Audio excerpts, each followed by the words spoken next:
शहडोल मुख्यालय के होटल मोती महल में सम्यक अभियान इकाई शहडोल ने एक पत्रकार वार्ता का आयोजन किया, जिसमें विचारक एवं लेखक भास्कर राव रोकड़े ने अपने विचार व्यक्त किए। उन्होंने बताया कि शिक्षित बेरोजगार युवाओं के लिए सरकारी व निजी क्षेत्र में नौकरी के लिए असीमित संभावनाएं हैं, लेकिन व्यवस्था से जुड़े लोगों ने जानबूझकर संभावनाओं के द्वारों पर ताला लगा रखा है। वह चाहते हैं कि योग्य व शिक्षित युवा प्रशिक्षित मजदूर से भी कम वेतन में काम करने के लिए मजबूर रहे। उन्होंने बताया कि शिक्षित बेरोजगार युवाओं की समस्याओं का शोधपरक अध्ययन कर समस्याओं के समाधान के लिए व्यापक अभियान शुरू किया है।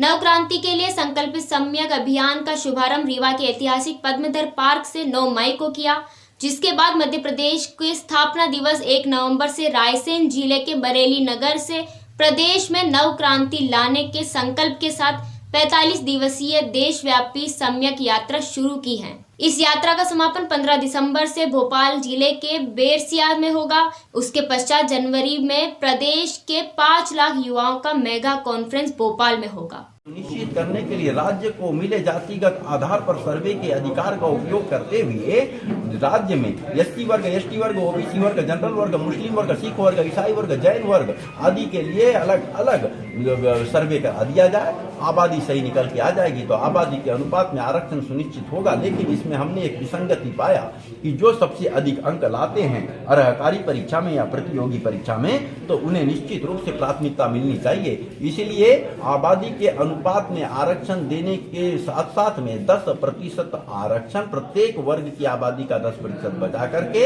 एक्सीलेंस कैटेगरी को दिया जाए, तो इससे सही मायने में समानता का सिस्टम लागू हो जाएगा। और छठवीं बात हमारी यह है कि कोविनेंट मर्जर एग्रीमेंट के खिलाफ जाते हुए राजा महाराजाओं ने गलत तरीके से प्राइवेट ट्रस्ट और पब्लिक ट्रस्ट बना लिया है और जितनी संपत्ति रखने का अधिकार था उससे अधिक संपत्ति को अपने चहेतों के नाम पे करवा दिया है। तो उस सारी संपत्ति का पुनर्आकलन करके उस सारी संपत्ति का पुनर्आकलन करने के बाद कोविनेंट मर्जर के अनुरूप उसको बना के सारी संपत्ति को सरकारी घोषित कर दिया जाए। और वो 3-3 महीने के वेतन की राशि अग्रिम रूप से दलाली के रूप में ले रही है। इसी प्रकार ये बीपीओ के तहत रजिस्टर्ड कंपनियां मेन पावर सप्लायर बन गई, जबकि वो कार्य विशेष को ठेका ले सकती थी। इससे बड़ी विचित्र स्थिति बन गई है। अकेले मध्य प्रदेश में ही 9,80,000 पदों पर शासकीय विभागों में निगम मंडल उपक्रम आदि में 9,80,000 पदों पर आउटसोर्सिंग से भर्ती की जा चुकी है, जो कि बेहद दुर्भाग्यपूर्ण है। और निजी कंपनियों में तो 90% पद आउटसोर्सिंग से भरे जा चुके हैं। तो हम हर हालात में 1 जनवरी 2024 को आउटसोर्सिंग प्रणाली से प्रक्रिया पर रोक लगवाते रहेंगे।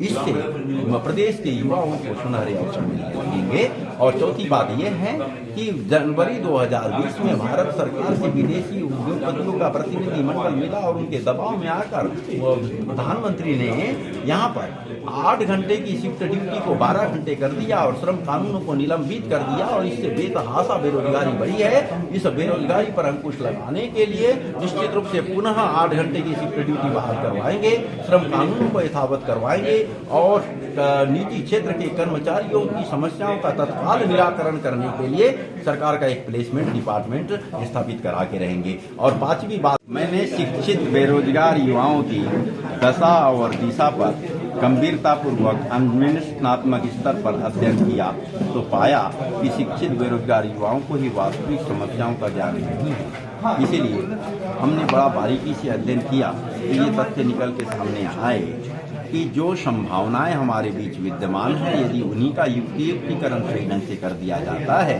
तो 70% बेरोजगारी पर अंकुश लगेगा। जैसे पहले 58 साल सेवानिवृत्ति आयु हुआ करती थी, जिसे बढ़ाते बढ़ाते सरकार ने ही 65 और 68 तक करने का निर्णय ले ली। और भारत सरकार में भविष्य निधि संगठन अर्थात एम्प्लॉयमेंट प्रोविडेंट फंड ऑर्गेनाइजेशन ने भारत सरकार को सिफारिश किया है, जब लोग जल्दी मरते नहीं हैं, दवा खा कर लंबे समय तक जीते हैं, जिसके कारण पेंशन का भार सरकार पर बहुत अधिक पड़ रहा है। पेंशन के भार को कम करने के लिए एक साथ 5 साल सेवानिवृत्ति की आयु बढ़ा दी जाए, यदि उन अनुशंसाओं को मान लिया जाता है। मध्य प्रदेश जैसे राज्य में सेवानिवृत्ति आयु 70 और 73 साल हो जाएगी तो 10 साल तक नियुक्तियों की संभावना नहीं रहेगी। जब पद ही खाली नहीं होंगे तो नियुक्ति कैसी होगी।